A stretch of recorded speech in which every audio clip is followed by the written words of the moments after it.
Hola, buenos días. Soy Marimar de Arco Psicología y hoy os vamos a hablar de un tema muy apasionante y que además hace mención al día de hoy porque es de 19 de octubre y hoy se celebra el cáncer de mama, ¿no? Entonces queríamos hacer este directo para explicar un poco por qué etapas van a ir pasando las familias cuando se diagnostica un cáncer de mama o cuando lo están viviendo en la familia, ¿no? Y de qué manera el coaching familiar puede apoyar este proceso que se va a vivir durante un tiempo, ¿no? El, el cáncer de mama, hola, veo que empezáis a estar aquí. El cáncer de mama en sí, el diagnóstico de cáncer de mama revoluciona el ámbito familiar, revoluciona la familia, porque supone que va a haber un cambio durante al menos un tiempo en lo que es la estructura, ¿no? Cómo se organiza la estructura de la familia, los roles, las funciones, las responsabilidades que toma cada uno. Entonces, de alguna forma, las familias van a pasar por diferentes etapas cuando se vive este proceso. La primera de ellas es una gran crisis, ¿no? Que viene acompañada de ese diagnóstico.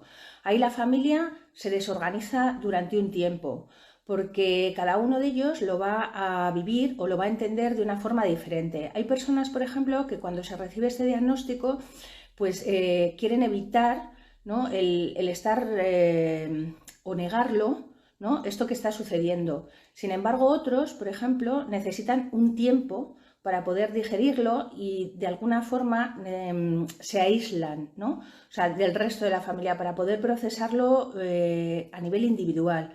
Otras personas, por ejemplo, empiezan ya a mover diferentes recursos, a pensar en alternativas, tienen una gran capacidad organizativa, ¿no? Entonces, como veis, cada uno de los miembros de la familia en esta situación de crisis, con este primer diagnóstico, va a reaccionar de una forma diferente.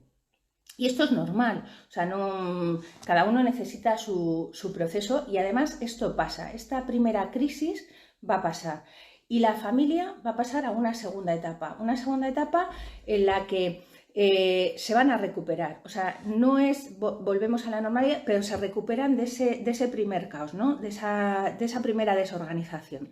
Ahí es cuando los miembros empiezan a ser conscientes de que necesitan información y empiezan a buscarla, ¿no?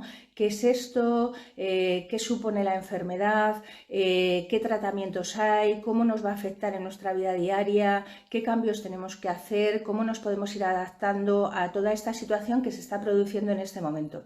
Y entonces también es el momento en el que comienzan a pedir ayuda. Hay personas que son más conscientes o consideran que lo necesitan y otras personas a lo mejor no utilizan tanto medios profesionales, pero sí ayuda a los amigos, a una red, a las asociaciones. Es cuando un poco se empieza a abrir la familia a pedir ese tipo de ayudas. También en este momento se empiezan de alguna forma a vislumbrar las necesidades que cada uno de los miembros tiene en la familia, porque no todos van a ir al mismo ritmo y no todos van a necesitar lo mismo. Entonces, por ejemplo, en los espacios de trabajo a través del coaching es una gran posibilidad para que cada uno pueda expresar lo que siente y lo que necesita. Entonces, ya por aquí habríamos visto dos etapas. Esa primera de crisis, ¿no? Que viene por el diagnóstico, la segunda en la que se empiezan de nuevo, es como a recuperar de ese shock inicial, ¿no? Que ha desestructurado la rutina, ¿no? y la estructura familiar, y pasaríamos a una tercera etapa que es de reorganización. O sea, la familia se comienza a reorganizar. Aquí es donde de alguna forma se producen también los movimientos hacia un cierto equilibrio entre la necesidad de apoyarse y de cohesionarse, porque uno de los efectos que suele suceder es que, claro, los miembros no padecientes, ¿no? de la enfermedad directamente, porque de alguna forma cuando el cáncer entra en una familia, todos lo padecen, o sea, no padecen la enfermedad, pero sí las consecuencias. De hecho, hay veces que las personas sienten casi como que les estuviera pasando a ellos, ¿no?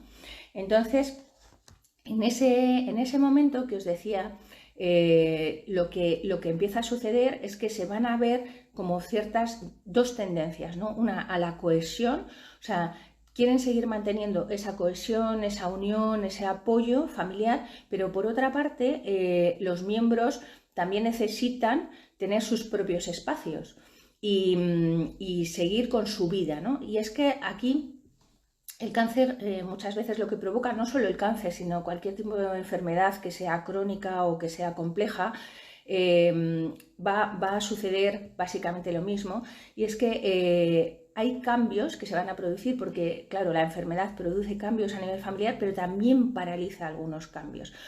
Os pongo ejemplos, ¿no?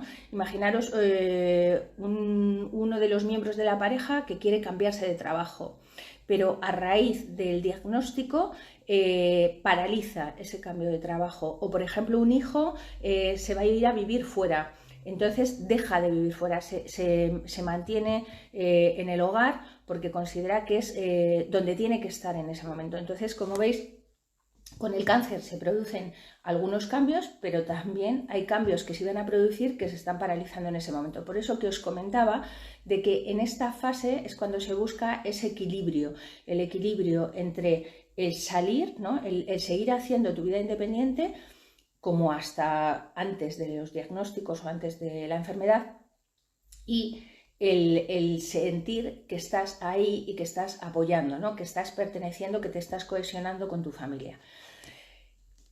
Después de esto, la última fase, en caso de que la persona no supere la enfermedad y fallezca, pues también está esa fase terminal, ¿no? El tiempo hasta que va a fallecer. Esto también cada uno de los miembros de la familia lo va a vivir de forma diferente, porque hay personas que son capaces de acompañar en estos momentos, aunque es muy difícil, evidentemente, para un familiar el poder acompañar el dolor, ¿no? de la pérdida que tú ya sabes, ¿no? que va a suceder. O por otra parte, ese tiempo en el que tú sabes que la persona que tiene la enfermedad está sufriendo, ¿no? Porque tiene sus dolores físicos y emocionales, ¿no? Entonces es complejo para los familiares poder transitar por este periodo, y de hecho hay algunos a los que les es muy complicado, y entonces en ese momento deciden más, como al principio también, como en la primera fase, en la de crisis, aislarse o negarlo de alguna manera, se niegan a hablarlo, ¿no? Para que mientras no se hable es que esto no va a suceder. Entonces, ¿cómo nosotros desde el coaching familiar podemos acompañar todas esas etapas? Pues de muchas maneras, porque el coaching en sí es un proceso de acompañamiento a las familias para que funcionen como un equipo, ¿no? Y que puedan transitar por esta situación difícil que se está dando en estos momentos en la familia. Entonces, una de las primeras cosas que se puede hacer y que es verdaderamente importante es generar el espacio para que se pueda hablar en familia de cómo cada uno está viviendo la experiencia. Porque, como os comentaba al principio, ¿sabes? Hay veces que se produce una cosa que es como la conspiración del silencio. Es decir, que los miembros de la familia no quieren hablarlo porque consideran que si lo hablan, la persona que lo está viviendo, que está enferma, va a sufrir. Y con lo que se consigue con esto es que en realidad todos sufren, todos tienen sus miedos, todos tienen sus dificultades, pero las están viviendo en silencio. Entonces las están viviendo solos, por eso se produce también un gran sentimiento de soledad, ¿no?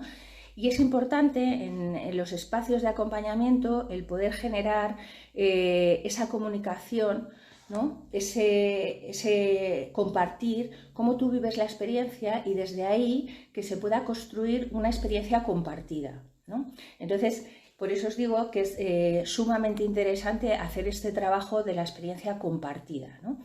donde la familia se sienta realmente un equipo.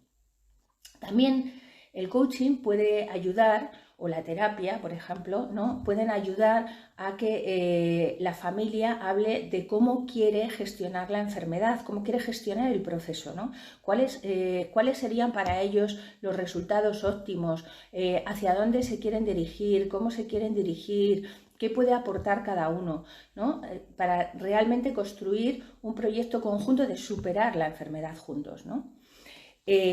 Por otra parte, mientras estás haciendo este trabajo, lo que va a salir es todos los recursos de los que dispone la familia, ¿no? Los recursos, las capacidades, las habilidades que cada uno de ellos tienen y que pueden aportar al conjunto completo o como familia también, ¿no? Porque hay recursos muy importantes como la capacidad organizativa. Siempre hay alguien que es más organizado, que tiene más rapidez, ¿no?, para organizar. Y de hecho, en los momentos de crisis como las personas que están viviendo la enfermedad suelen de alguna manera como decirte, ¿no?, que están bloqueadas, ¿no?, que no pueden pensar. Entonces, el tener a alguien que piensa por ti, ¿no?, y organiza por ti y que motiva, esto es muy importante. Entonces, esa capacidad organizativa es un gran recurso que tiene la familia. También, por ejemplo, el recurso de la cohesión, de la unión, ¿no?, porque de alguna forma nos sentimos, esto no es algo que afecta solo a la persona, como os decía antes, sino afecta a toda la familia. Entonces nos implicamos todos, nos cohesionamos, nos sentimos unidos frente a esto que tenemos que transitar durante un tiempo, ¿no?, durante este reto que tenemos en estos momentos, ¿no?, como familia. Y luego, otra de las cosas es, otro de los recursos también muy interesantes es el tema del humor, ¿no? O sea, cómo trabajar el humor, la diversión, o sea, cómo introducir, porque a veces se respira un ambiente que también es necesario que se exprese, pero eso os comentaré más adelante. Pero el humor va a hacer de alguna forma un equilibrio con estos otros sentimientos